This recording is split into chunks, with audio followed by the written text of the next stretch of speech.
So it had the warmth of a piece of polar fleece. We all know nowadays everybody has polar fleece, but it had a nylon shell on it, so the wind couldn't blow through it. But it was also very, very small and compact, so it packs away. And so it's not uncommon for me to take that pretty much on every single trip I go on. It's just so versatile, whether it's my jacket on the outside or whether it ends up being a layering piece. Awesome. I'm gonna have to look at that because I'm always looking for a good versatile layering piece instead of taking 3 or 4 things that, especially in the winter. Yeah, and its original name was a shirt. It actually had no pockets. It was designed to tuck into your pants, or more specifically, tuck under a harness. And if you had pockets, you would have zippers, and they would, if they got between the you and the harness, they would pinch your sides. They do make another version now that has pockets for people that aren't going to wear it with a harness. Okay, so welcome. I think it's time to get ready for this evening's extravaganza program. So I want to welcome you all to the 3rd program in the series, Third Thursday, Exploring the Outdoors. My name is Barbara Dickinson. I'm the Executive Director of the Friends of Handley Regional Library. The Friends have been around since 1977 to support the public library by raising funds, but always to bring free programming to our community to inform and to entertain. And the wish to encourage your spark of curiosity and keep that healthy by doing things like participating in programs like this one, or also come into your public library, one of the Handley Regional Library Systems branches, check out a book, get a magazine, maybe a DVD of a film about rock climbing, and learn even more. We want to also encourage you to visit with our friends at Mountain Trails, the stores in downtown Winchester and in Front Royal. They are the sponsor of this entire series. This is a monthly series. We have plans to go this entire year. And I want to encourage you to stay in touch with, as we get things scheduled in, topics and guests, you'll be able to plan ahead and participate by enjoying some of these great programs we have coming. So keep in touch with the library's website. For example, the April coming next month is going to be about cycling in the area. We have 2 local cycling enthusiasts who know the local trails, who've done some cross-country cycling. And I think we're going to talk about the importance of wearing your helmet. So that'll be a great program coming for you next month. For this program, this evening, I want to encourage you to put your questions in the chat feature, either on Facebook or on Zoom. And I'll be working with our host to get those questions in as the program goes along. And in a couple of days, we'll have this on YouTube. So you come back to the library's website, watch it again, bring a friend along to see it who may not have been able to participate this evening. So now the fun stuff. My great pleasure to introduce the host for this series, Susan Hart. She's a lifelong camper. She's a hiker. She describes herself as a nature nerd, and she supports that nature habit by working as a paralegal for a New Jersey legal services company, but is smart enough to live with us all here in Virginia. Susan will be introducing our guest this evening for the program and handling the conversation. Susan. Oh, thank you, Barbara. It's a pleasure once again this month to be here with you and to have with us this evening Arthur Kearns. Arthur Kearns is the owner and operator of Seneca Rocks Climbing School, located in Seneca Rocks, West Virginia. Also the Gendarme Climbing Shop, and also Winchester Cider Works, which is a great combination. Go climb and then go have a drink. I mean, when I backpack, I go on a backpacking trip and then I go get a brew. That's just the way we are, be in the outdoors and have something great to drink. So, Arthur started climbing in 1976, and he's going to share a little bit of that with us. And he is an AMGA certified rock instructor. He holds wilderness first aid responders medical certification. He's been all over teaching and spends a lot of time as Mr. Retail managing the shop. Tonight, he's going to share one of his experiences climbing El Capitan. We actually have some video and photos of that trip. I can't wait to get to that part of the program, but we're going to start with the beginning. So Arthur, why don't you tell us when and how you were introduced to the sport of rock climbing? Well, back in, I guess that'd be 1974. My oldest brother went to a summer camp. Now, if you go to summer camps now, everybody's got some adventure element to it. Climbing is everywhere. But back then, really Outward Bound was relatively new in the United States. And my brother wanted to go to Outward Bound, but he wasn't old enough to go. He was only 14 at the time. And so they found a program in Western North Carolina, Asheville School, which at the time was just Asheville School for Boys, had a guy named Pops Hollinsworth, and he ran their summer program, and he literally ran essentially Outward Bound, but for younger kids. And I guess they did not have liability lawyers back then, because the things they did with those kids, you would not be able to do today. They canoed the Nantahala. They were backpacking all through the Pisgah National Forest. They were climbing at Table Rock and Whitesides in North Carolina. Whitesides is 900 feet tall. So they were taking like 12 and 14-year-old kids. They camped on Whitesides. So anyway, my oldest brother goes out and does his camp, and he comes back and he's like, we're going to go rappelling. It's like, great. And so we were tying very, very rudimentary harnesses for ourselves out of 1-inch tubular webbing, and then started rappelling off of our garage. So that was kind of where it started. He goes back for the next 2 summers and comes back with more skills. And then he's like, we're going rock climbing.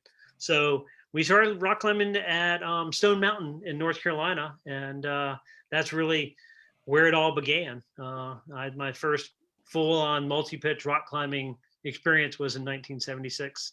So, and then from there, it just rolled on and inadvertently ended up where I am today. So. I don't know if it's really inadvertent. It sounds like you caught the bug and just couldn't let go of it. So how did you, at what point did you decide you wanted to be an instructor, and what kind of training did that involve? Oh, I had one of those, I guess it was maybe a rocking chair moment. I was out of college, and I left college with less direction than I went in with, as far as what I wanted to do with my life. And so I kind of felt like I needed to do the big reset button. And I kind of said, okay, well, if you can do anything, regardless of money, what would it be? Just pick something. It's like, wow, maybe I'd like to teach climbing. I've been climbing then for, gosh, what would that be? A while, probably close to 10 years. And so I found a small place called Outdoor Provisionaries in Great Falls, Virginia. And I contacted them, and they had what they called outdoor school. And I got a job with them. I went through their training program and initially just started teaching people how to do what we call single pitch climbing, where a single pitch is something that is a rope length or less. These cliffs at Great Falls on the Virginia side range anywhere from 25 to, I think, maybe closer to 60 feet. They're not super, super tall, but they're tall enough, particularly if you're just learning. And so I started teaching rock climbing down there. From there, I thought, maybe I just need to get into teaching. And that's actually how I ended up in Winchester. So brief stint, 3 years teaching at Powhatan School. And then the outdoor industry called me back. So then my now wife, Diane, and I started Mountain Trails in 1993. Mm-hmm. And we're once again selling climbing equipment. And we looked at each other and went, some of these people don't know what they're doing. And we really kind of felt an obligation to maybe offer some instruction to people buying the equipment so they could go out there and use it in a safe and relatively sane manner. So back into the instruction thing again. And then in 2004, we bought Seneca Rocks Climbing School and the Gendarme. Both of those had been established in 1971. So they're 50 years old this year. And they are going really, really super, super strong. And we then transition from single pitch instruction, once again, things that are probably 100 feet or less, to multi-pitch, where you're climbing up to a ledge system, stopping, bringing up the other person, going up further, stopping, bringing up the other person. So you can go up multiple steps at a time and get hundreds of feet off the ground. Wow. That's quite a journey. And I think that's something great for everyone, especially our youth when they're thinking about their future. I just had a conversation with somebody yesterday who's trying to figure out her future, and I was like, just start somewhere with a passion and see where it takes you, and always be open to those opportunities. And it's great that you and your wife are doing that together now. Is she an instructor as well? She is. She is also an AMGA certified rock instructor, and she came to climbing with a love for big mountains. So she actually started off, her first climbing experience was Mount Rainier. She went out to Mount Rainier, went, this is amazing. I need to do more of this. She had become really, really good friends with one of the guys that were guiding that, who actually was an international mountain guide. She made 2 trips to Nepal with him. She subsequently has climbed on Denali. And she's always good about anywhere she goes, she meets somebody that's, kind of sets up her next trip. So while she was on Denali, she met some Danes and ended up in Greenland and became the first American woman to actually ski across Greenland. Wow. Didn't know it until she got back. So yeah, no, but she's a big adventurer as well in her own right. Make a good team. So how do you as a family reconcile safety concerns? You're both big adventurers and you're doing big stuff. We're doing big stuff. I think like everything else, you put in good preparation. You can mitigate risk to a certain point in life, regardless of what you're doing, whether you're driving your car down the road or you're out playing ball sports. There's inherent risk in everything. So you try to figure out what is the top safety protocols you need to do, follow those safety protocols, very, very religiously, and then, go live your life, go do things. We try not to do things in a haphazard, reckless manner. I think when we take risk, it's very much like calculated risk. So. Excellent, thank you. So why don't we move into rock climbing a bit? And let's talk a little bit about the basic principles of rock climbing, like what would people expect who've never done it before, some basic things that they might be learning? Sure. When people come to rock climbing, most people think that climbing is a matter of being really, really strong in the upper body and just doing all these pull-ups, and really it's kind of the opposite. It's all about standing on your feet, utilizing the biggest muscle groups in your body, which are your thighs, and your framework, which is, you're designed to stand on your feet. So learning to use your feet and what is a usable foothold, what is not a usable foothold, and then really using your hands for balance. And so you're transferring your weight with your hands back and forth over your feet as you go up. So that's one of the first things that really people that need to understand when they come to climbing, is from the basic principle of that technique. When you asked me this question earlier, we laugh about the basic principles of rock climber. Gravity never sleeps. Don't hit the ground. Those are very, very important basic principles of rock climbing. But you just need to stand on your feet, and then the next real thing is learning to separate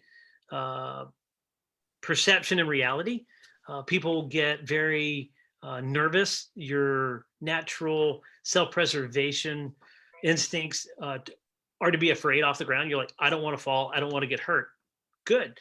But you can get so wrapped up in that mental loop that you stop paying attention to the things that you need to pay attention to keep from falling and getting hurt.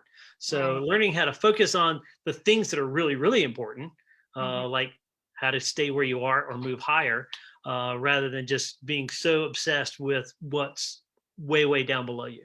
So it's all about the mental aspect. So climbing goes mental, and then it goes to physical, and then it goes back to mental again. And then after that, it's this mental physical dance as you progress up through the grades of difficulty in climbing. How important is trusting your equipment in that mental game that you play? I mean, you have to shift your focus, but is there a certain amount of trusting the harness is holding you and the ropes are there and all of that? I mean, is that part of the game too?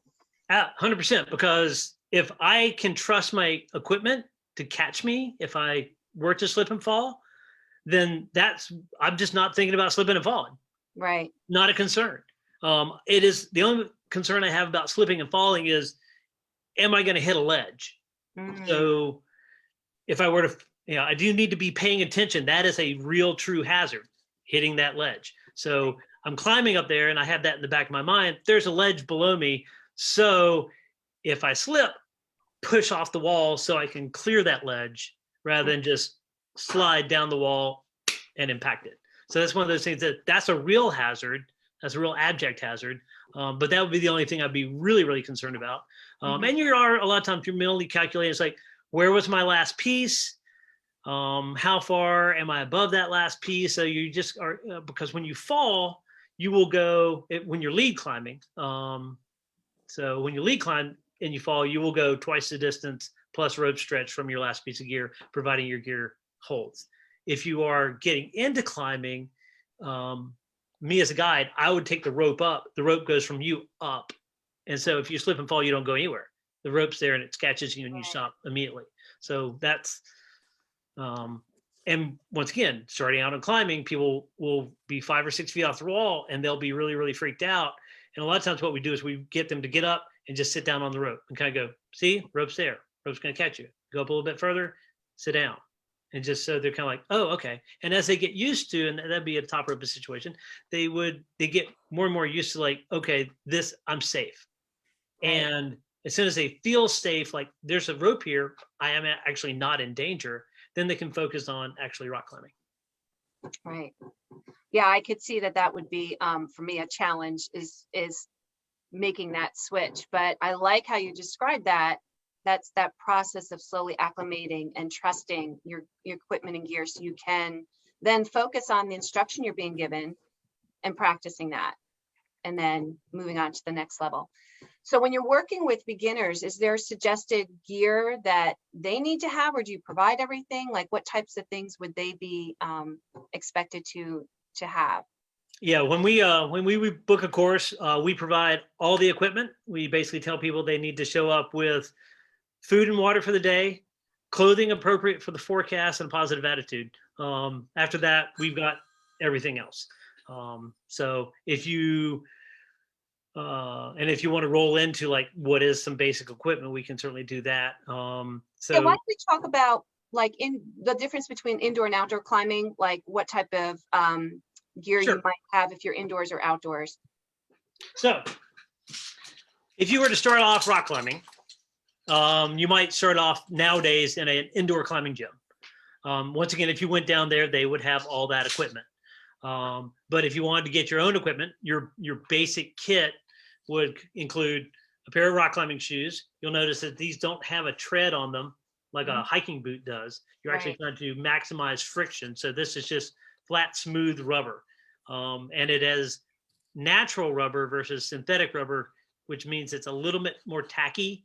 Not truly tacky like adhesive, but it has much better grip on the rock. So you need a pair of shoes. These are nice mint green. Doesn't make them smell any better.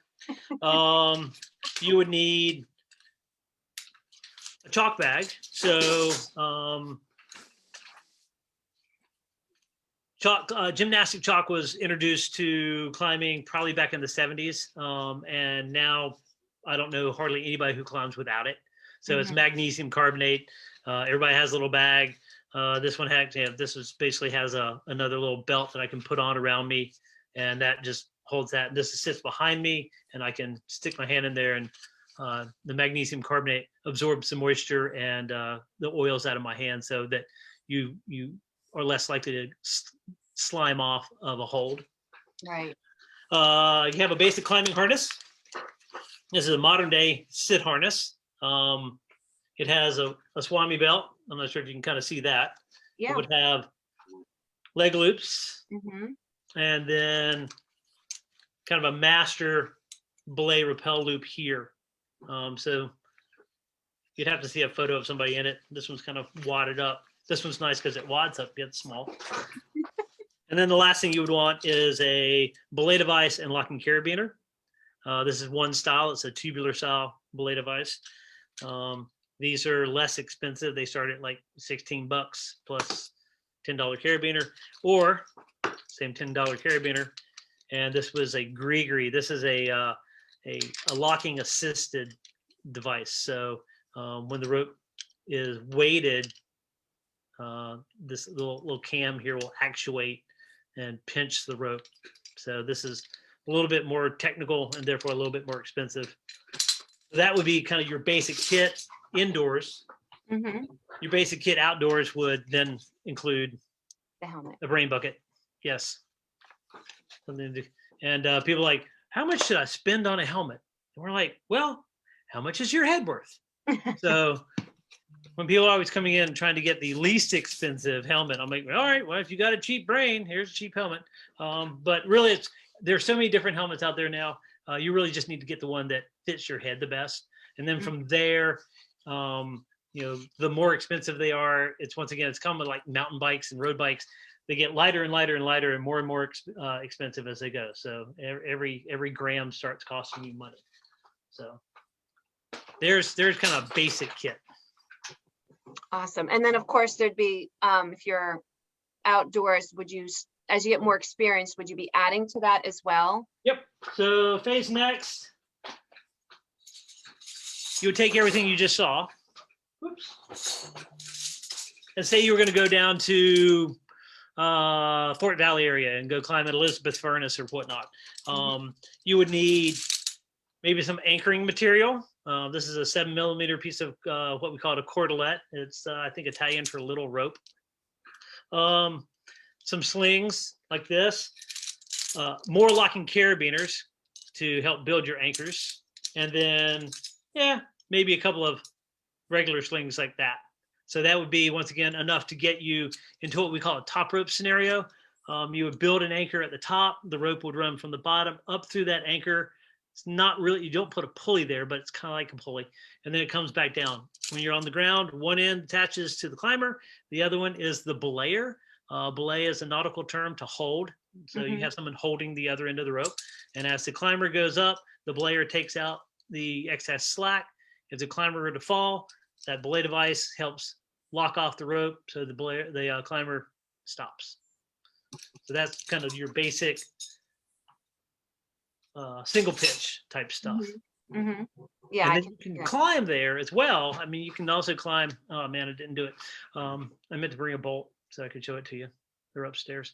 The next thing is they also have bolts at Fort Valley area. And so what they've done is they've drilled a hole in the rock and they put in an expansion bolt, and they've got a little ring hanger. So just think of just like a little eye bolt, but similar. And then you would attach something like this. One end would go into the bolt, and then the rope goes into the other end.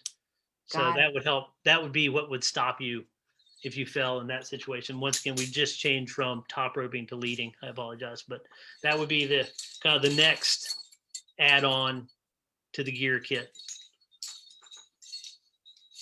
And then as you progress along, you get into a full traditional climbing rack, which has an assortment of what we call protection or pro. And it's primarily consists of two different things. Passive gear, it's just inert piece of metal. And you would slide that into a constriction in the rock and then clip your rope to it. And then if you fell, it would jam into place and hold. Providing you properly place the piece of gear, you stop. The other one is a spring-loaded camming device. So these are really, really neat. And because they're neat, they're also expensive. As you pull the triggers here, the cams contract. They're spring-loaded, so they want to open back up. So then if you put those in a crack, there's a picture actually in my photo gallery. If you put that into a crack, now those cams will press outward and hold this cam in place. Mechanically, as I pull down on this stem, it translates that downward force into an outward force. And therefore, as long as you place it in quality rock, the harder you pull down, the harder this thing holds itself in place. Wow. And then when your second climbing partner comes up, they can just reach up, make it smaller, slide it out. Wow. So you get an assortment of sizes. This is one of the larger cams that I carry. This is one of the smaller cams I carry. Oh, that is Kind of little. like finger width. And the same thing goes for the passive gear. You know, there's a really large nut. And there's a really teeny tiny bar nut. So, Wow. and this is strong enough. It'll hold you. It'll stop. So. Excellent.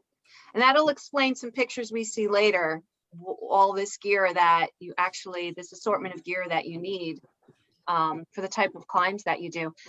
Arthur, how young can people start climbing?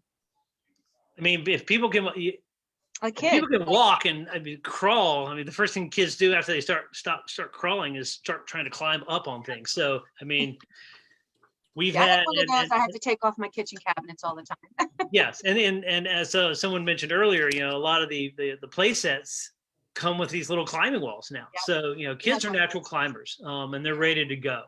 They also have no sense of mortality or fear, so they're just like, yeah, the heck with it. Let's just go do this thing. And then if they fall off, they think they're on a rope swing, and they're like, yeah, ooh, it's even better. Sometimes they're like, they just climb up to jump off and swing. So yeah, basically, when they're really, really small, the harness that they get is almost like the fall harnesses that you see the construction workers wear. So it has a shoulder bit in addition to a waist and leg loop bit, and it just attaches at the sternum. So kids don't really have a defined waist. So just a Swami belt, fixed sit harness like I wear, has nothing to grab hold of. So they also have over the shoulder harnesses. And then when they get to be about 80 pounds, you know, depending, they start making small climbing harnesses. But yeah, as soon as they are able to scramble around, they can go rock climbing. The youngest we've had on the summit of Seneca is 7. Wow. Okay, now but at the other end, what's the oldest you've had somebody start rock climbing at? Start rock climbing probably mid-late 50s. Oh, good. I still have a chance. Yes. I mean, I've done a little bit, but up at Camp Rockin' and with the Boy Scouts, but after the pictures I saw today, I'm really excited about looking at this some more. Do you have any suggestions for people who maybe to build strength and flexibility, if this is something they want to pursue and try to make sure that they're, you know, in condition for that? I would assume you need a certain amount of agility and strength, but obviously not big bulked up. Yeah, like I think virtually every sport out there, you cannot have too much cardio training. So just having good cardiovascular fitness is a huge help. And you said flexibility. We refer to it as being more bendy.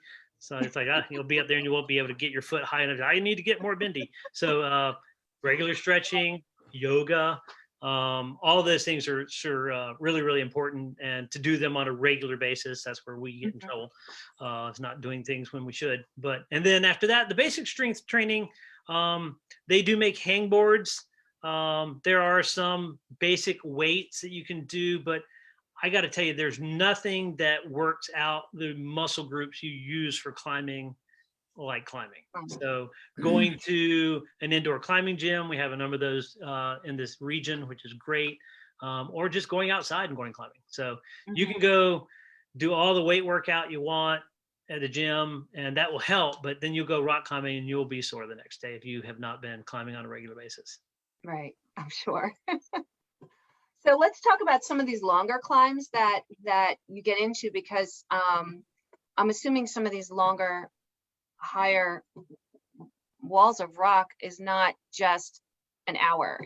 It might be an all-day thing. So how do you sustain your energy and stay hydrated on these long day climbs? You try to have a good idea about how long you're going to go for. You can only carry so much weight and water. The more weight and gear as well. I mean, the more you weigh, the harder it is to climb, the slower you go. So if it's an all-day affair, a lot of times we will see how much water we can drink at the car. I never carry more than 3 liters for, and generally speaking, I normally carry 2. A lot of times when I'm carrying 3 liters, I'm working. So actually the 3rd liter is not for me, it's for my clients who will run through their water. And then I always have a cold liter of water in my refrigerator when I get back down. So, you know, going out for 8 hours of climbing, you know, the exercise physiologists out there are going to be freaking out because they're like, no, you're supposed to be drinking a gallon of water an hour. And I'm like, yeah, I ain't carrying a gallon of water an hour. So you just, you know, and then from there, it's, you know, eat that big breakfast burrito when you get up, and then you're carrying Cliff Bars, gummies, whatever you like throughout the day to kind of make you go, you know, keep you going. And then, you know, I'll carry an orange or whatever, try not to get it mashed. So you can eat, bananas don't work so good. They always get crushed. Yeah, I wouldn't think so. Do you have a favorite snack that you always take with you? It varies. For rock climbing, I will tell you on a when I do a big wall, if I was going to go out to Yosemite or something like that, and I'm going to be up there for multiple days, and you don't have a lot of water, I will take Jolly Rancher hard candies because, you know, when you're up there and your mouth is super parched, a Jolly Rancher is the ticket. So That's great. and then the only time I ever eat fruit cocktail is on a wall. It's the only time it tastes good. And Yeah. how do you manage that? I mean, you just hang and take it out and just have your snack, or It's at the end of the day. No, it's at the end of the day.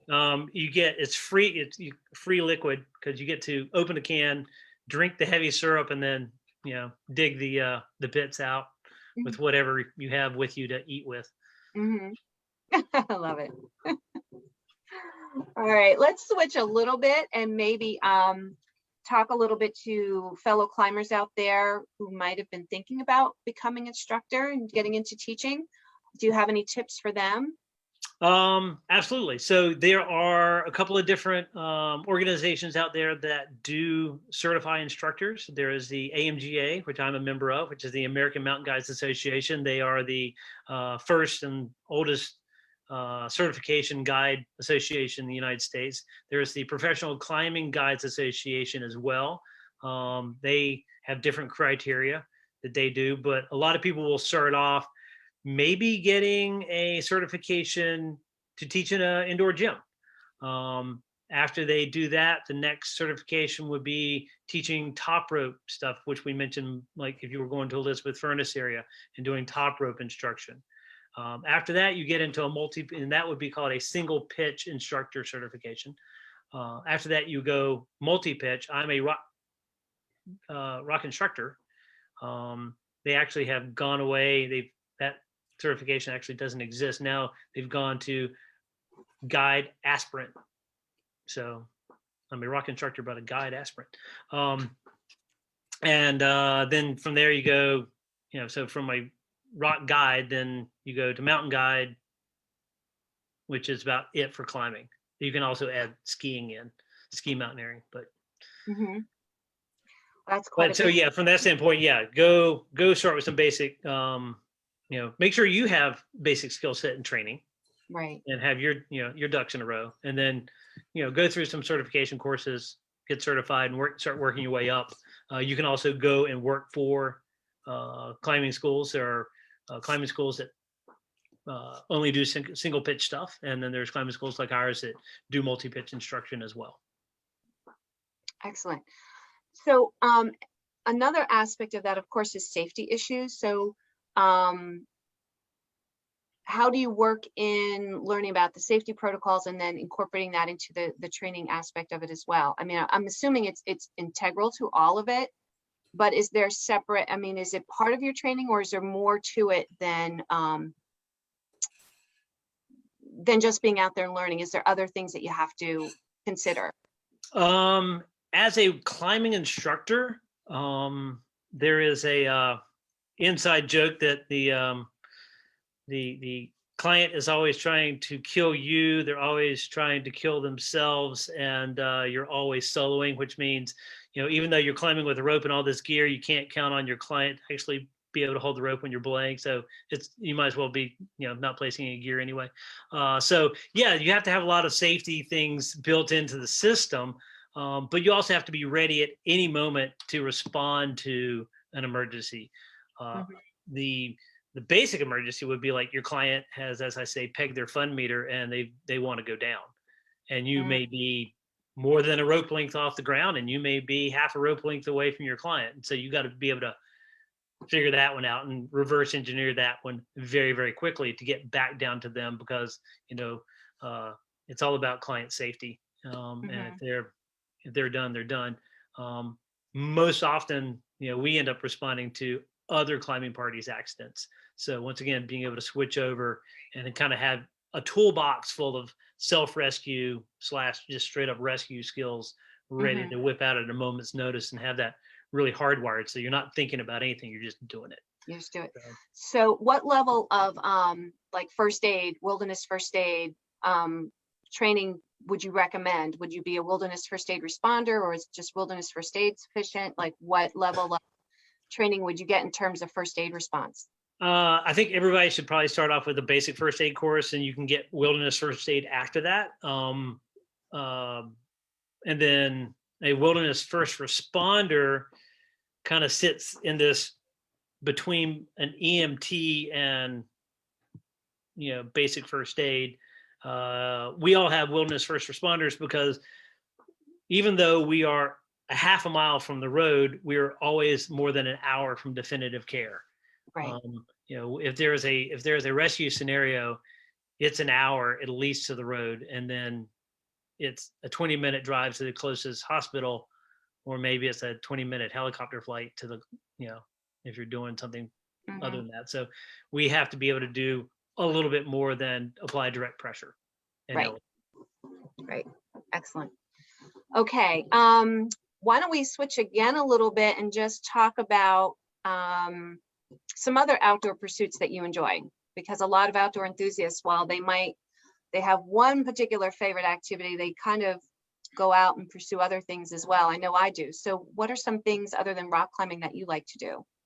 We love to slide on snow. It's been a good cold year for us, and so we've been able to sneak out to West Virginia to Dolly Sods, a few days at our favorite cross-country ski area, White Grass in Canaan Valley, and then just even been able to ski here in Frederick County through the orchards. So we love cross-country skiing, backcountry skiing. If we're able to go someplace once the pandemic's over, we would love to go back to. We love Canada. We love the Canadian Rockies, and so backcountry skiing in the high mountains.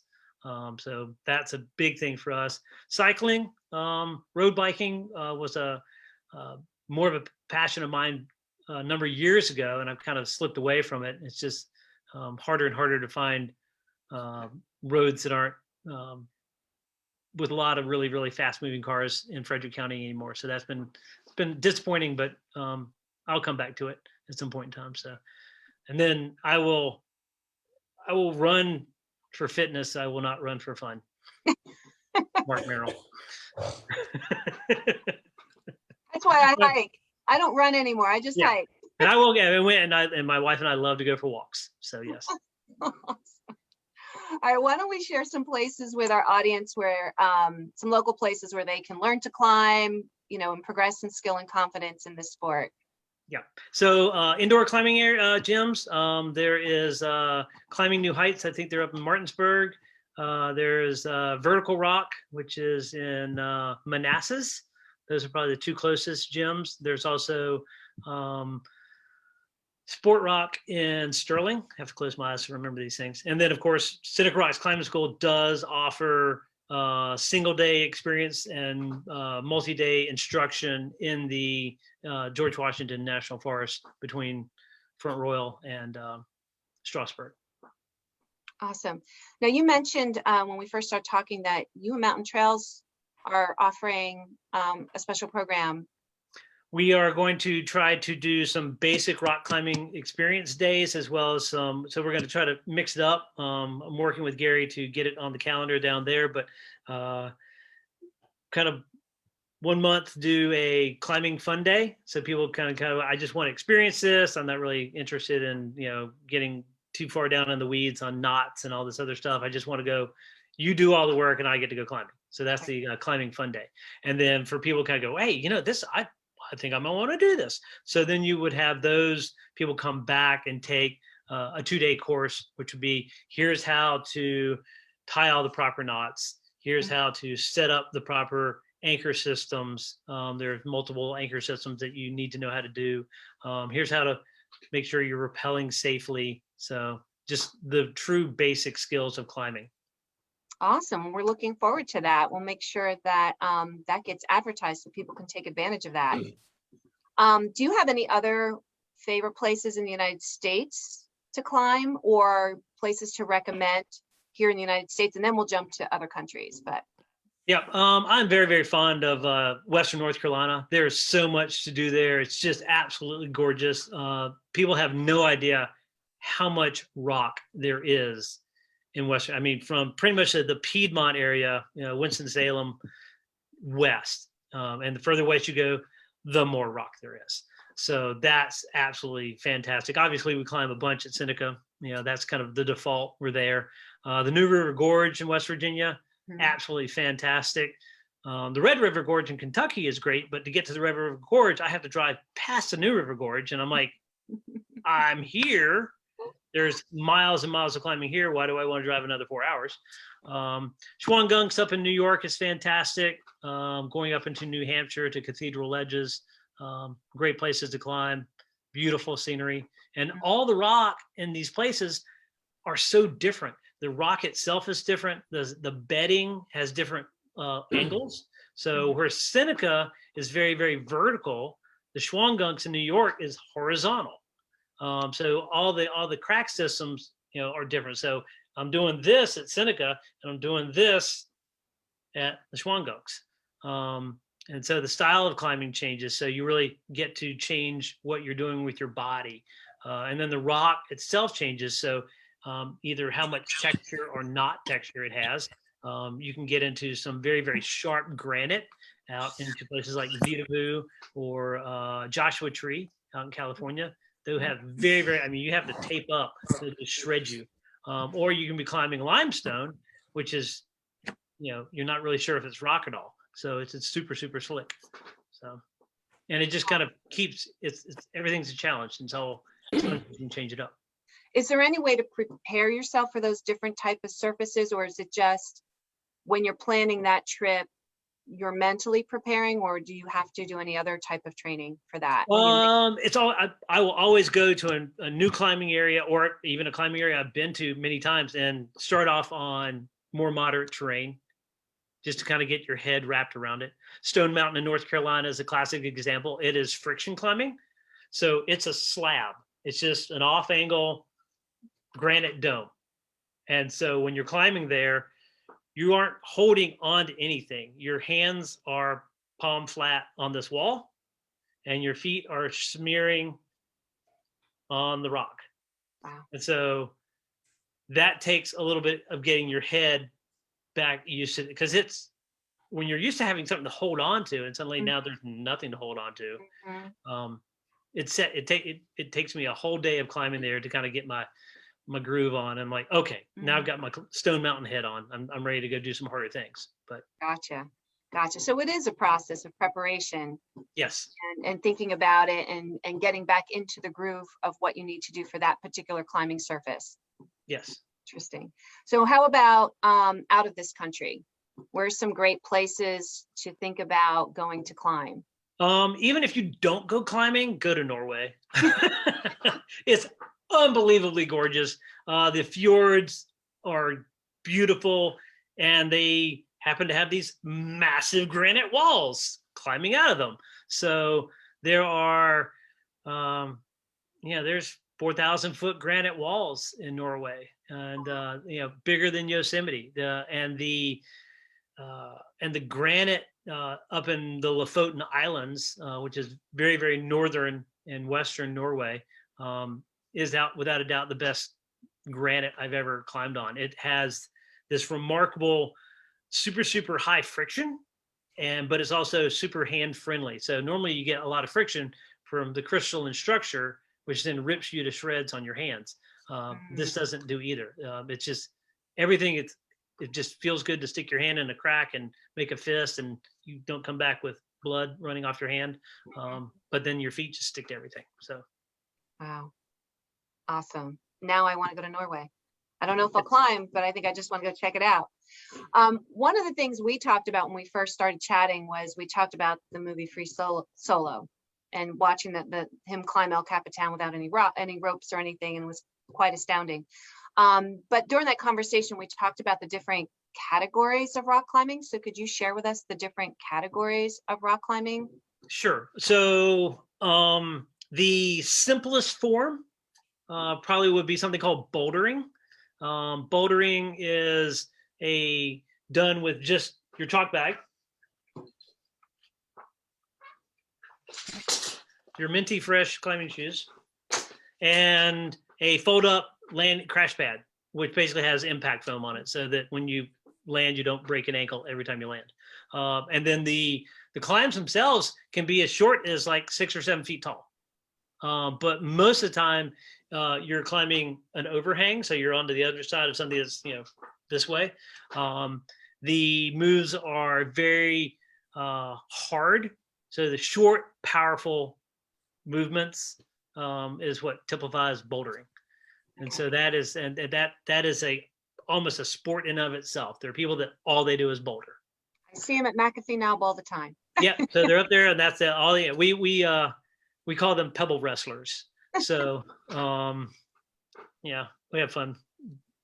Climbers have fun making fun of each other. So the next phase would be obviously indoor climbing. You can climb indoors, and those are all plastic holds, and that is a great way to orientate yourself to basic movement skills. Then you would move into probably roped climbing. So that top roping scenario where I talked to you, go outside, the rope would be tied to your harness. It would go up to an anchor system and come back down as somebody is holding the rope. So there's top roping. That's how I was introduced to the sport. There were no indoor climbing gyms really in the United States until early 90s. And so that would be, really where also would be very much that actually probably the introductory way to go climbing. Then there's sport climbing, which I go back to talking about, where people have drilled expansion bolts in the rock and they put these little rings on them, so that all you have to do is climb up, clip your then all you just need a bunch of these. You clip one to that ring, you clip your rope into it, and you go. So it's super simple, not a lot of gear involved. Certainly you don't have to have the skill set to know how to place the hand placed anchors. So so it's a little bit less expensive, less gear intensive, a little bit quicker to get into. And then it would be trad climbing. So trad climbing would be traditional climbing, where you are going up, you're placing those little metal wedges, you're putting in those expanding cam systems. Then you're at the mercy a lot of times of the natural crack system. So you're climbing cracks. So that's it. Well, you might be climbing faces, but you'd be leaving a crack, climbing across a blank face to another crack system. But the only place you're able to get protection would be in those cracks. Gotcha. And then of course we come to free soloing. And then free soloing, which is back to the conversation I was having earlier about when you start off climbing, there is this massive mental hurdle that everybody has to get over. This like, I'm afraid of falling. I'm afraid that I'm going to get hurt. And so until you learn to trust your gear. The gear is here. I can try anything. I'm invincible. You can't kill me. I'm good. And so you start climbing, and you're very, very comfortable with that. And then maybe we take that to go from a single pitch situation to a multi-pitch situation. And now your brain kicks in again. You're like, I'm off the ground. I mean, the ground used to only be 30 feet away, but now the ground is 100 feet away. And so your head kicks in again, it starts messing with you. And then you become a little bit more acclimated to doing that. And that doesn't bother you anymore. And then you become the leader. You become the person who takes the rope up. And now you can fall. So you have to learn to concentrate. Once again, there's been innumerable situations where as we say, the lights are flashing, smoke's coming out of the console, all the alarms are going off, and you're pretty sure you're done for. And if you concentrate on all that peripheral stuff, you can't do the one thing what you really need to do is find your next foothold and find your next handhold so you can get out of there. So that becomes really, really mental, once again, to be able to bring your focus back to what can help you versus the stuff that is all distraction, which will actually probably cause you to fall. And then you end up with somebody like Alex Honnold who has no ropes. And so Right. once again, that mental acuity and his ability to totally separate out the true it's up or down situation and focus on what he needs to do to climb. That is just astounding. The mental aspect of that alone, much less, I mean, the physical things he's doing in that photo, in that film, he's climbing harder than I can climb with a rope. Right. You know, I could my 8 climb up it, but yeah, I physically cannot do the moves he's doing, even if I had all of my gear with me. And so he is climbing at an amazingly difficult level, and he's got no gear. So Yeah, I think that's what struck me about the film. I think it was I recognized what physically he needed to be able to be doing and the skill he needed to achieve that. But I think it was the mental aspect, because there was points in the movie where, nope, not climbing today. Like he knew he just wasn't in the zone. He wasn't there to accomplish it. And so when he finally did, I knew what effort and how sharply razor focused he was to accomplish that. And I wanted to and he was climbing El Capitan, am I correct? Yes. All right, so I wanted to kind of set you up because you have climbed it as well. Yes. So, we have some video and photos from that. So why don't you talk a little bit about that, and then maybe we can show some of those videos. And what we'll do is then show the photos when we open up the conversation, to questions and answers. Okay. So My first trip out to my first trip out to Yosemite was in 1991. I climbed Half Dome with a friend of mine, and subsequent trips out there have done other walls. I've been stormed off of El Cap twice, and I had one what I could only refer to as a straight up mutiny. I got up to a belay station, and my 2 climbing partners looked at me and was like, "We're going down." I'm like, "Why?" It's like, "We're going down." I'm like, "Do I get a vote?" They're like, "Nope, we're going down." And they had enough. They wanted to go down. It's like, okay, we're going down. And then, gosh, I guess it was in 2015, probably 2014. I went back with my friend Dan Matthews, who I climbed Half Dome with, and his good friend, Keegan Schmidt, who the 2 of them had climbed El Cap when they were 16. And as they said, they climbed it because they didn't know any better. They didn't know that they had no business being up there. So the 3 of us went back in 2014, I think, and did a route called Triple Direct, which starts close to where we started in 2017 and finishes on the classic nose route. And then the photos I have are from 2017, where my dear friend Alan Goldbetter, who is from Frederick County, worked with us at Mountain Trails and also guided for us at Seneca Rocks Climbing School for a number of years.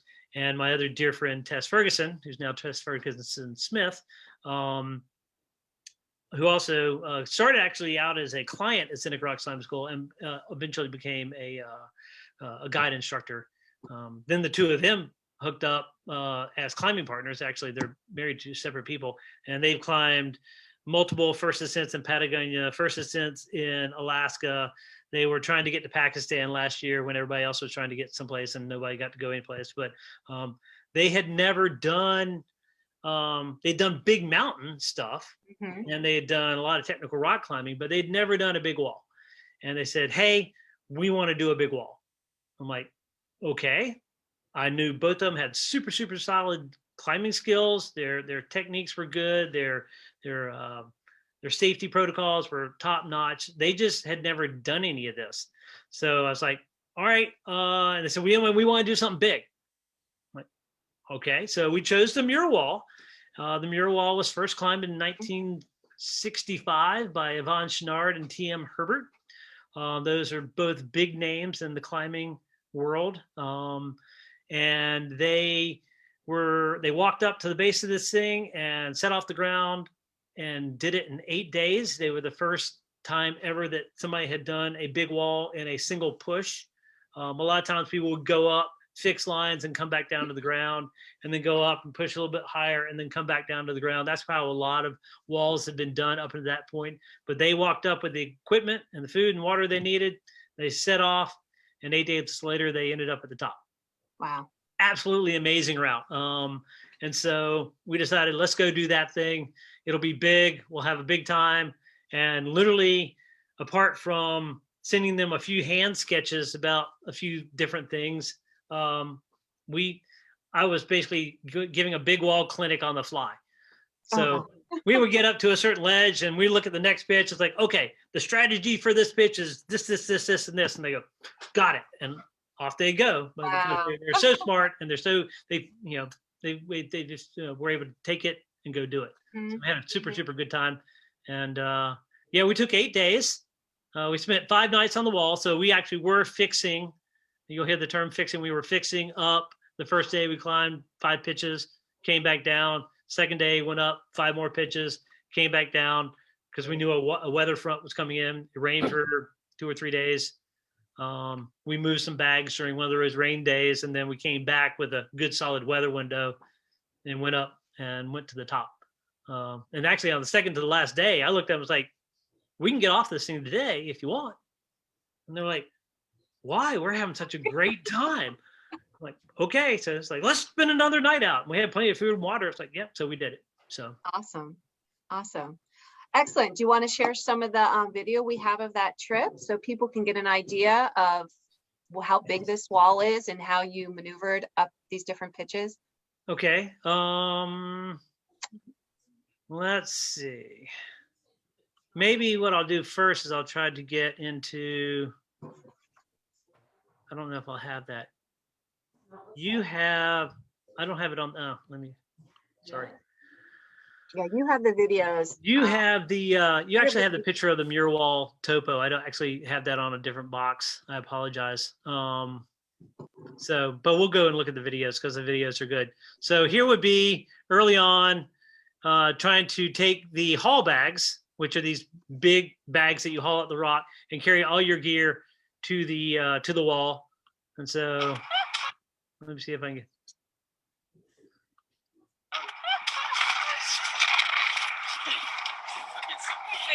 Yeah, so we might need to make sure you have a spotter. You're 0 for 1 right now in terms of the pack. I don't think they're coming up full screen. We didn't catch that. Tell people we're not seeing the images. You're in bed or Okay, they're not seeing it. This is your podcast, your Zoom. Third Thursday outdoor adventure. This is rock climbing. They're having technical difficulties. Give me a little smooch. Yeah. I gotta go into work tomorrow day. Yep. Yeah. Oh, John Freestow. Yeah. Oh, you call him back. Big as more. I mean, we do definitely have to do 2 loads, right? We definitely have to do 2 loads. Well, we don't have to. All right, let's put some more in the bag. What do we have left? So Arthur, we're not seeing the images yet. Okay, I'm sorry. I'm not sure how to make that work. I apologize. Yeah, it worked great earlier. So I don't know if you We were hearing it. Yeah, we could hear it. We just weren't seeing it. And you're not seeing this, even though it says you were sharing your screen? I can see the grid with the different movie options, but when you click on it, it's not going to the full screen.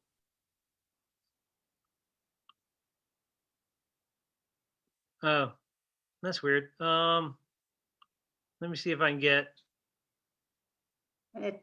And it did it just an hour and a half ago. So. Yeah, it did. Yeah, of course.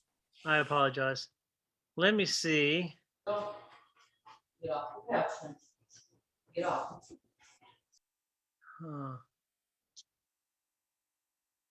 Well, let's see if this works. Do you see There that? we go. That works. Okay. All right. We'll miss a little bit, but this is I guess we're on probably day 4. Okay, how was everybody's day? Actually, I think it's pretty good. I think so. Yeah. Yeah. I don't know. Where are we? We're on Great Ledges. On Gray Ledges. Yeah. And we did get to the top. Right, we got the top of 17, right? Of 17. I guess we're at 15. So we're fixed to the top of 17 up there. And then tomorrow we go out around that corner. So. All right, everybody's holding up so far. Go Team Us. So far, so good. We haven't dropped anything yet, right? There goes. Does someone have the bosun's chair? Whoops. I'm like actually being serious. I have no idea. Because I think it might have fallen off when I was coming up the I'm like, I tree. know you. There you go. No, we dropped something. Yeah, What an so amazing view. that's kind of classic. You something always goes off the wall at some point in time, and we thought it was funny because we saw her drop it and we weren't going to say anything, and then she just brought it up herself. It's like, oh, and we haven't even dropped anything, and she's like, but have you seen Barry's bosun chair? Barry is now her husband. So, and we were at the top. We'd fixed at the top of pitch 17. This route is 33 pitches tall. And Susan, I don't know if you can share the image of the actual route up the wall, because like I said, I put that up in the cloud, but I put it up off another computer, so I don't have it here. I apologize. Yeah, I think I have it here. Let's see. Yes.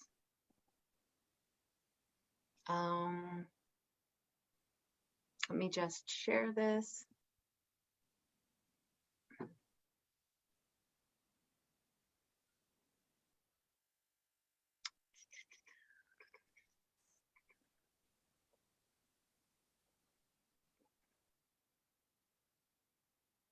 Can you all see that?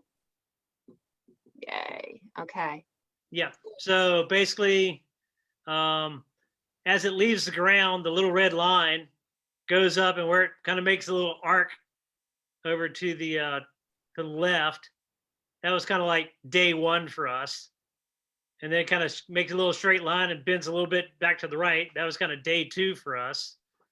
And then the half day that you'll hear them talk about basically goes up to the point where it kind of dips down a little bit. Day 4 is kind of a long line, goes up, and the thing kind of makes a little jag to the right. So that last video was right there at that bottom of the jag. So, yeah. And then things slow down from there. So that's actually the top of that was day 4. And from there, it takes us another 4 days to get to the top. The climbing gets considerably harder and things get slower. I'm going to try once more to get to the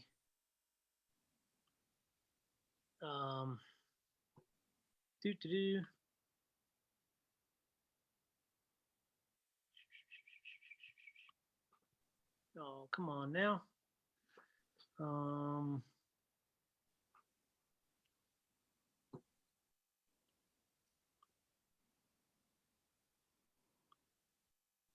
Yeah, obviously we didn't practice this. Sorry, folks.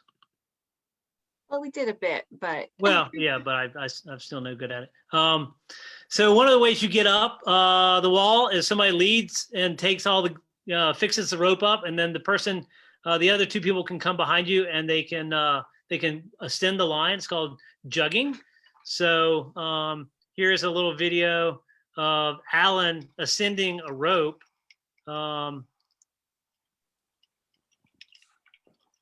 Once again, I think this is probably around day 3. So he's got ascenders that will slide up the rope and then catch, and then he can stand on them. And that helps him ascend the line. The first ascenders out there were called Jumars, and so now everybody just refers to it as jugging.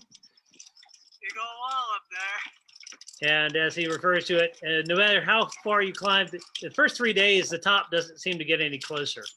The ground gets further away, but the top does not seem to get any closer. And his next pitch is going to be really, really hard.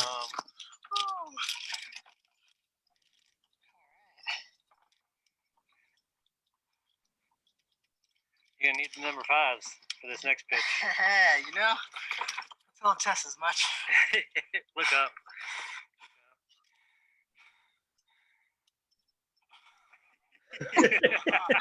Reaction, I love That's pretty wide. Oh yeah. Yeah, that definitely looks like a 4.5. Or a 7. Oh yeah, exactly. Like, or a 6. Oh, all right, well, cool. Good thing we got the tough guy up. 2 number 5s. All right. Boom. So that's ascending a line. The next one would be how you would move a bag. So the haul bag has to come up with you. And so we call this hauling. And here's Tess demonstrating good haul techniques. All right, folks, this is how you move a bag right here. So she's using the ascender Demonstrating. to pull down. And the bags. And that's Move it all up of our the camping wall. equipment. There's young Alan. I better get a move on because Tessa's moving them really fast, like she always does.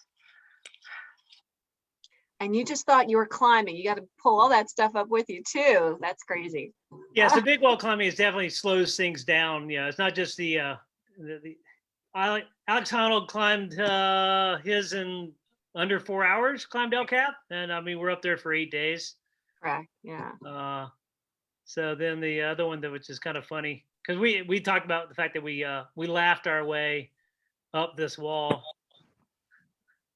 Oh no, that's drop gear. Sorry. I don't know what the numbers are. I apologize. What did I do with it?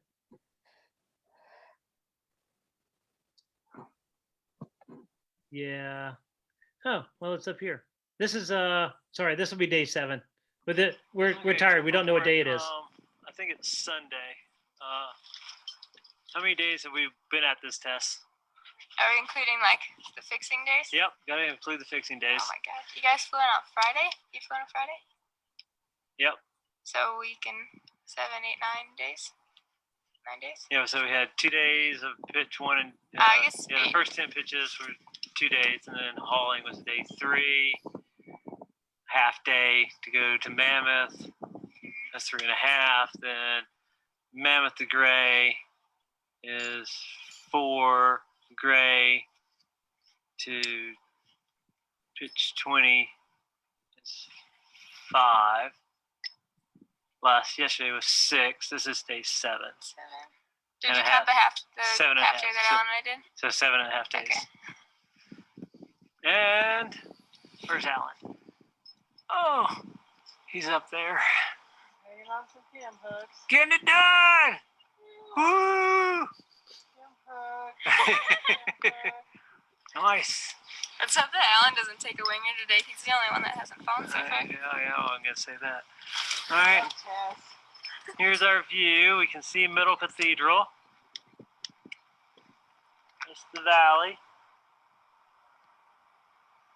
We couldn't see Middle Cathedral the other day because of all the fire. Then here's where all the Turons are. There's the rest of the route. You can see where we slept last night. And we're gonna sleep again tonight. Excellent. Okay. Good job, Tess. Thanks. Wow. If anybody has any questions, if you want to throw them into the chat box, we'll get them answered for you. And while we're doing that, did you want to try to show another video, Arthur, or should I share some of the photos that we have? I can share the photos. I think that's Okay, We can put the other videos up if people want to look at them later. all right.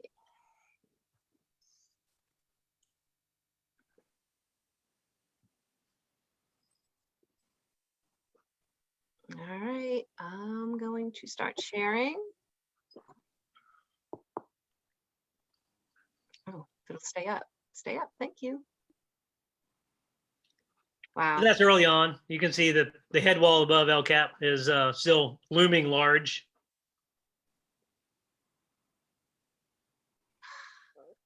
Look at the angle. I think we're still on day one there. We're still pretty close Really? to the ground. That's an aluminum blob. I can talk to you more about that, but that's a piece of A gear. It's actually smashed into the wall, and it sticks into a small little crevice, and then you would stand on that.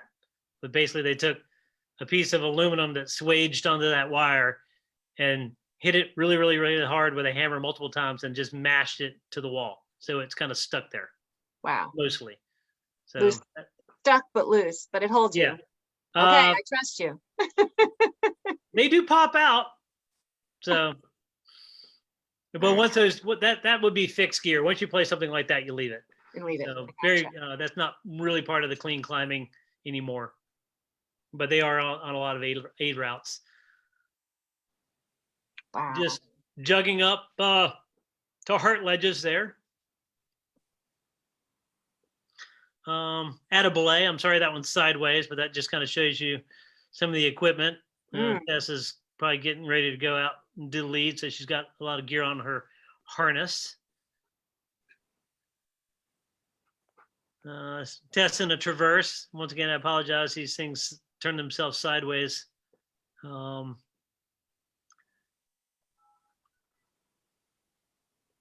Tess and Alan coming around that corner. Yeah, I don't know why this keeps popping out, guys. Sorry, but we'll keep it going. Here's a good one. This just always blows my mind when I see people on these little. So it's called a portaledge or a portable ledge. That's what it is. Most of the places where we were on the route had at least a ledge that was big enough for one person to sleep. So I normally slept on the ledge. I think basically where Tess is sitting, that's where I slept. And then those guys slept in the nice. Were you connected though? Like, were you connected, roped in? Yes, no, you're always tied in. So basically you can see that the portaledge is anchored to the wall. I also had it, I bet you never take your climbing harness off. Climbing harness is on from the time you leave the ground. And so I am roped in. There was one night where there was no ledges to sleep. And I took an Eno hammock and I basically short sheeted it. I made it really, really, really, really short and hung it under the portaledge, and then I slept in the hammock under there. Wow. But I learned about basically sewing technique, and next time I do it, I'll change things because basically the sidewalls on the hammock did not cup up. They were just kind of flat. So I spent most of the night trying to pull the hammock up around me and not slide out of it. You probably need to double then. Yeah, well, no, I basically had actually sewn the top of it with a frowny curve towards the away from the anchor point that would have pulled the sidewalls up. Gotcha. Now I know. Oh. Let's pop up to some of these. So basic anchor station here. There was really, that would be just a really, really poor stance. There's really no good place to stand. You can see that the blue rope is attached to two bolts that are on the wall. And then Tess is probably getting ready to haul the bag that's below her and bring that up. And then below her, below the bag is Alan. So Alan's coming up and cleaning.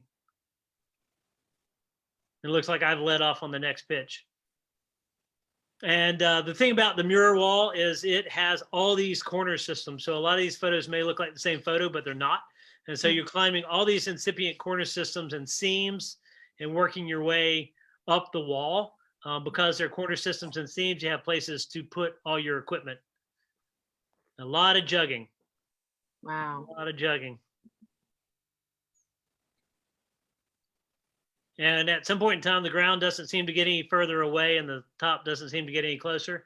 That would be a spring-loaded camming device placement. That's a classic example of how they would be just placed in the rock. And so the harder you would pull on that yellow sling, the more outward force those cams would exert. And as long as the wall doesn't come apart, and this would be the whole mountain, you're not going anywhere. Good shot. Yeah, there's Alan. Oh, that light behind it. Sunset. I think we were running late that night.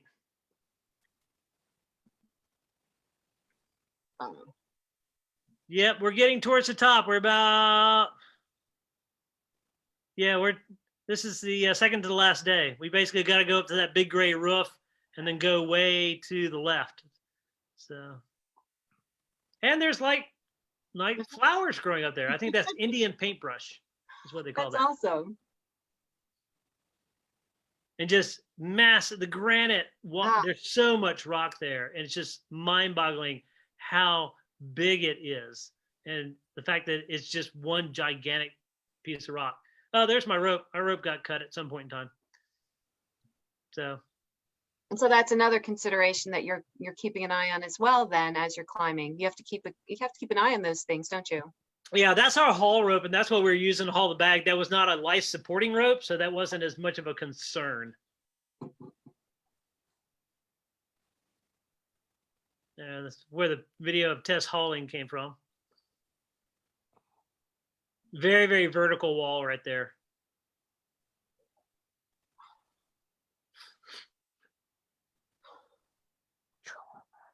And I am at the top, and Tess is one haul and a jug from getting to the top. So that was taken from the top of the route. 3,000 feet. Yeah. And there's Alan and Tess celebrating. Yay. Maybe we can go back and find the haul bag. Yes. How much equipment does it take? A lot of equipment. And this is everything you've carried, right? Actually, there's another photo that actually shows to the right of this, the other haul bags that are already packed. Wow. So those were the haul bags and additional haul bags that we were hauling gear up in. We eventually did not take, we actually took and consolidated one of the big haul bags down. So we were only hauling one big haul bag, that orange pack, and then there was a small pack like this, and I can explain what that is in a moment. And then the question was, how much do they weigh? I'm going to take your screen share away from you and see if I can get back to this this one video, which is well worth it. If I can make them bigger, let's see if I can make them bigger so I can see them. It would probably be the last one though, right? Of course.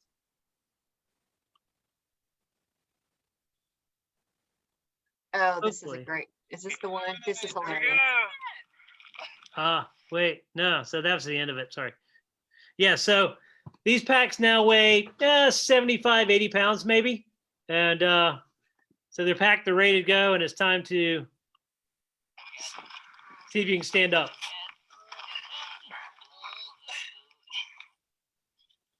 Strapped in.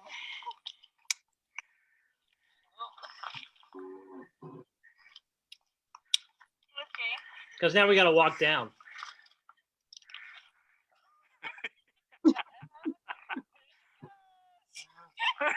Yeah.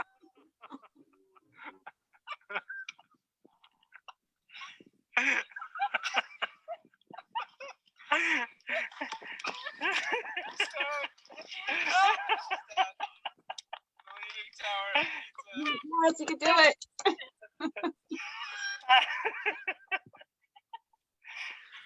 helped me, but it's just too damn funny. So close. Yeah! All right, she's up. Just stay up. All right. There we go. Oh, So wow. from there, we had about a 6 or 8 hour hike down. with those packs. Wow.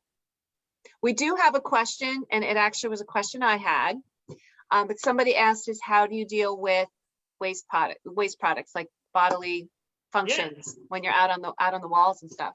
So the haul bag is affectionately referred to as the pig. You're just hauling the pig. And so this is a miniature haul bag, and we call this the poopy pig because this is where it all goes. You have the packaging on this failed. It's called a wag bag. Comes with everything you see here. Oops. Comes with an outer bag, very, very important. Comes with an inner bag. I'm not sure if you can hear that, but it's almost like cat litter in there, but not cat litter. So that's your absorbent material. And so this thing opens up pretty big.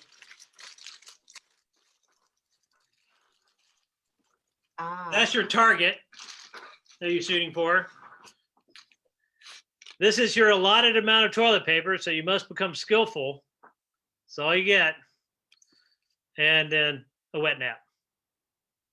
Once you're done, you press out all the air you can out of the first bag, you put it into the second bag, you press all the air out of that, and then it has a Ziploc in it, and you put it in the poopy pig.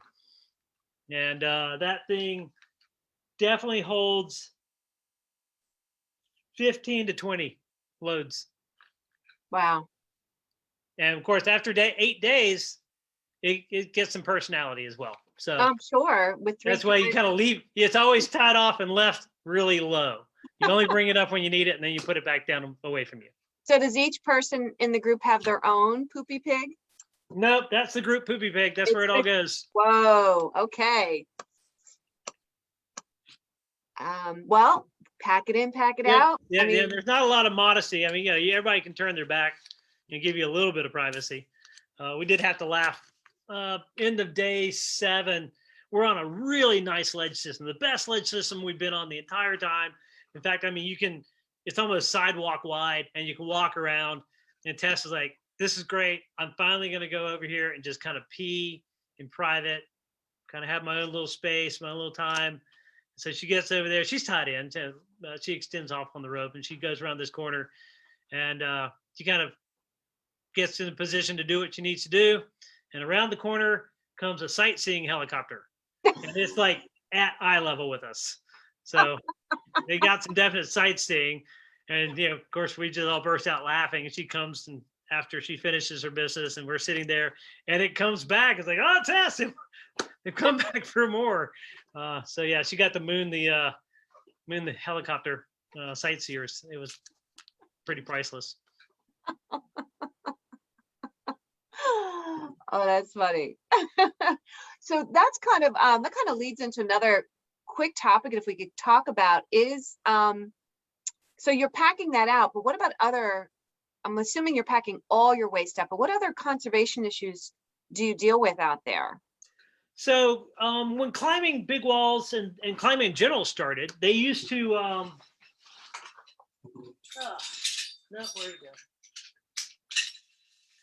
Well, I just had a couple of them. There we go. Originally, they would use pitons, and people still think we use pitons today. And so this is, they come in all sorts of shapes and sizes, depending on the crack you're using. And this is before you had the metal wedges and the cams. So literally, you would climb up, and you get to a spot, and you would have a rack of these on you, and you'd take one off that would fit into the crack, and you take a hammer, and you'd hammer it in. It was called nailing. And so you'd nail your way up these walls. In fact, Yvon Chouinard, who was the first person to climb the mural wall, actually introduced chrome moly steel into pitons, into the climbing. Before that, they were soft iron, and you could bang them in, and you might get them back out, and you might be able to get them placed twice, 3 times max, but most of the time after the second placement, oftentimes at the first placement, they would get in there, and because they were soft iron, they would deform and fit the crack, which is what made them hold, but then you couldn't get them back out.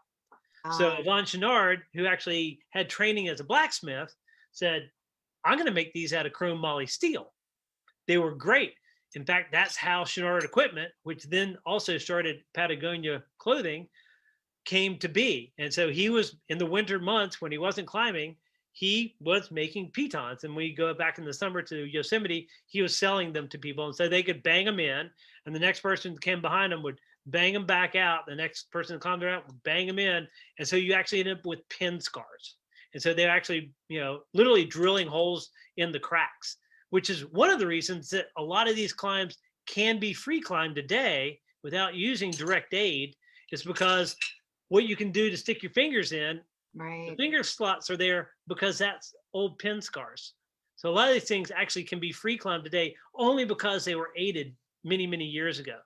So people do still use pins in climbing, but it's we're really, really trying to phase it out. The mirror wall that we did goes at a very, very hard grade if you don't use any pins, and we did not use any pins on the wall. Alan placed one pin, but he placed it by hand into a crack. He didn't hit it with a hammer. It was a hand placed pin, and he stood on that. And that was the only real pin placement we had on the whole wall. Everything else we did was under what they call clean climbing technique. So we were using all this removable pro, which when you place it, doesn't scar the rock.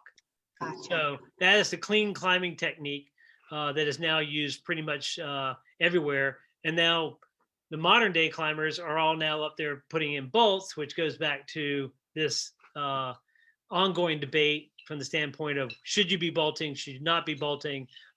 It is a very, very hot topic when it comes up, because some people are like, absolutely never, ever, ever bolts. Other people like, well, the right place and the right time. And then other people are like, just as many as you want, wherever you want. And so a lot of things that are being climbed today, no one could ever imagine climbing even 15 years ago. But the gear's gotten better, the techniques and the training have gotten better. So as people are putting in these bolts, because they're going, well, there's no other way to climb it. I'm like, well, once upon a time, nobody even thought you could climb El Cap. And it gets climbed now.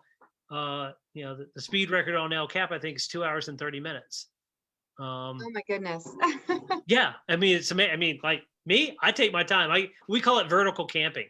So we just go up there and take our time and enjoy ourselves. So I mean, for me, if I'm going, it's going to take me 5 days, and I'm going to stop, and I'm going to enjoy myself, and I'm going to take coffee. I'm going to have coffee in the morning, and yeah, I'm taking my niceties with me. I'm not going to suffer anymore.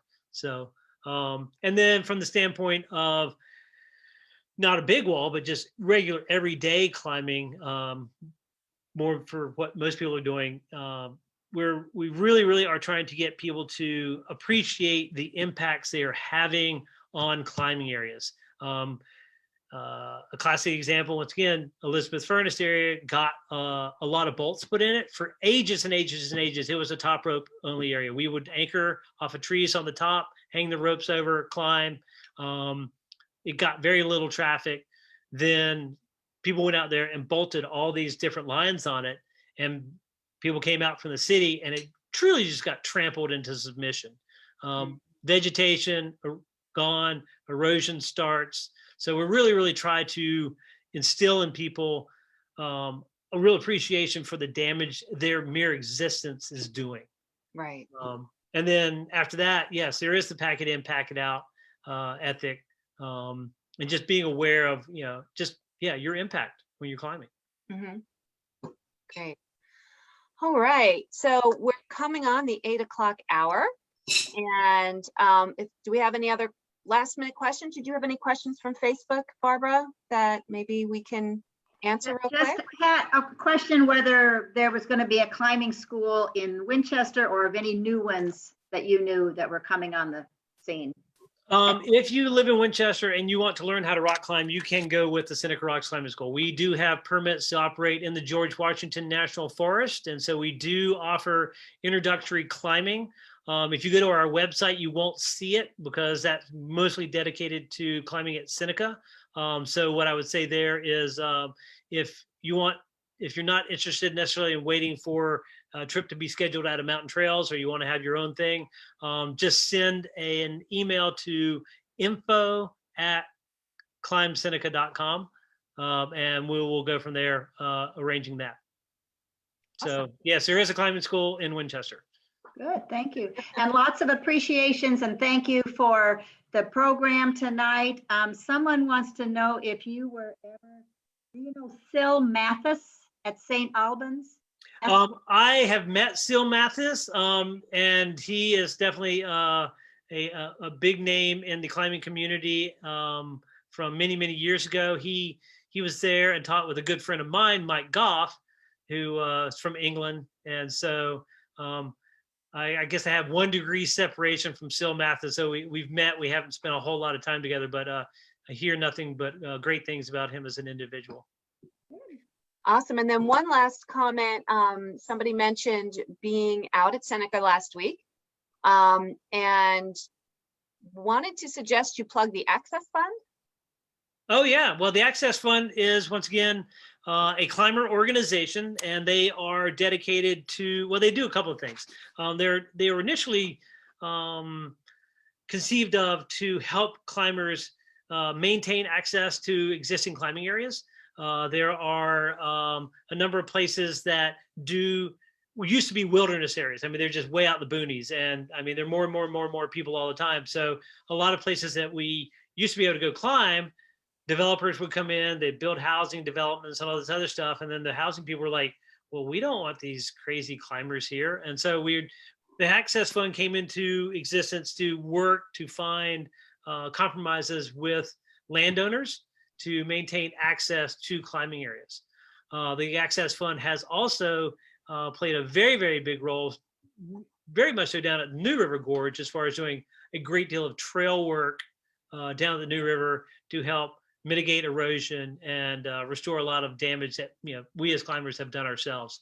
The Friends of Seneca is not part of the Access Fund, but the Friends of Seneca does all the trail work at Seneca Rocks. So yes, the Access Fund is a very, very important aspect of what we're doing. So trying to maintain access and also, gain understanding between the climbing community and the general public. That's great. I think that's important because we all are here and we all want to share these great natural assets that we have, but let's do it all responsibly and thoughtfully and keeping everybody in mind, and let's be friends and enjoy it. I think that's great. Are there any other questions that you see, Barbara? I think we've covered them all. Okay. So Arthur, thank you. This was an amazing presentation, lots of great information, fun stories, great photos. I think I'm going to have to figure out how to get on a wall with you because it looks like a lot of fun. We can go down to Elizabeth Furnace and we call it small walling. We'll start off with some small walling. I'm on the wall at Camp Rock Inn, I can handle that. That's an excellent wall. That's where we'll start. And to all of our audience tonight, thank you so much for joining us this evening. We will be sending out a little thank you tomorrow for joining us, and we will have some resource material for you with local places to climb, classes, and where you can find Arthur and some more amazing stories. And maybe we'll see you at the Cider Works and have a drink together. Fantastic. So thanks, everyone. It's great to have you, and we'll see you again next month when we talk all about the world of cycling. Bye. Good night. Bye.